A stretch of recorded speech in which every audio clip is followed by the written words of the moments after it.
Welcome back to Northshore News. I'm Jessica LeBlanc. With me today is author Katie Wainwright. Mrs. Wainwright is an alumnus of Southeastern Louisiana University, where she earned her bachelor's degree in education.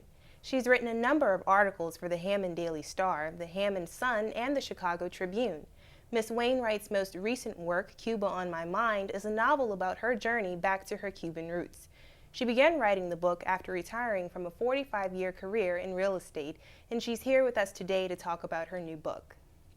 Hi, Ms. Wainwright. It's great to have you with us today. Thank you. Why did you write this book?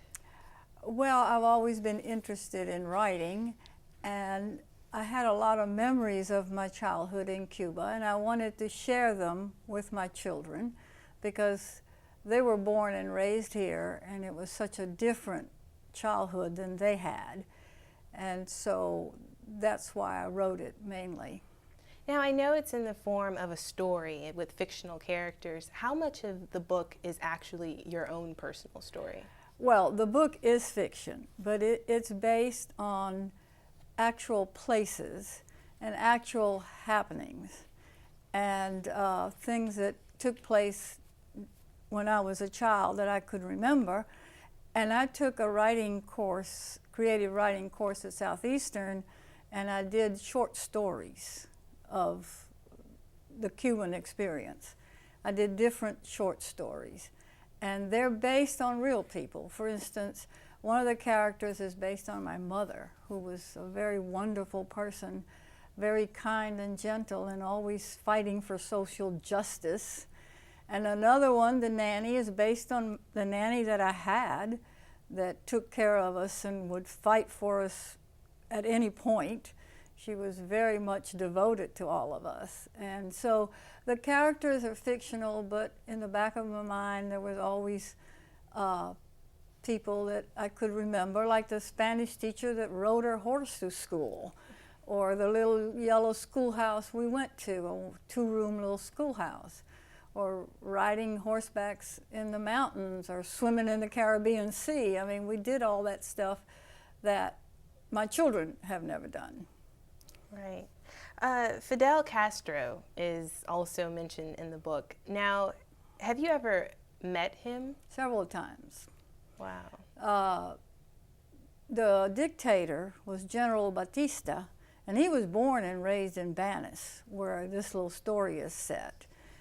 And Castro was from Barrién, which is right close to Banis, and Castro married a girl from Banis, so that Banis had a lot of political people that we didn't know were going to be important and famous. They were just people back then, you know.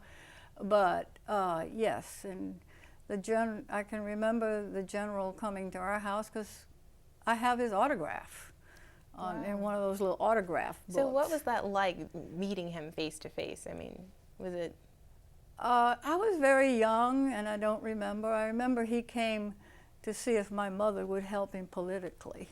That was his main. And then Fidel Castro was in town all the time courting Mirta, so he would come to our beach and our club and everything because he was courting the girl from Hammond. Not Hammond, Banis. Wrong place, wrong place. Why is this book timely right now? Well, you think back, Fidel Castro has outlasted 11 U.S. presidents. And just recently he announced that his experiment in communism looked like it was a failure. And nobody's been able, I mean, just think about it. Cuba's 90 miles from Key West. Right. And this is a huge country. And they can't knock off this little man down there in that little island? I mean, that's almost unbelievable.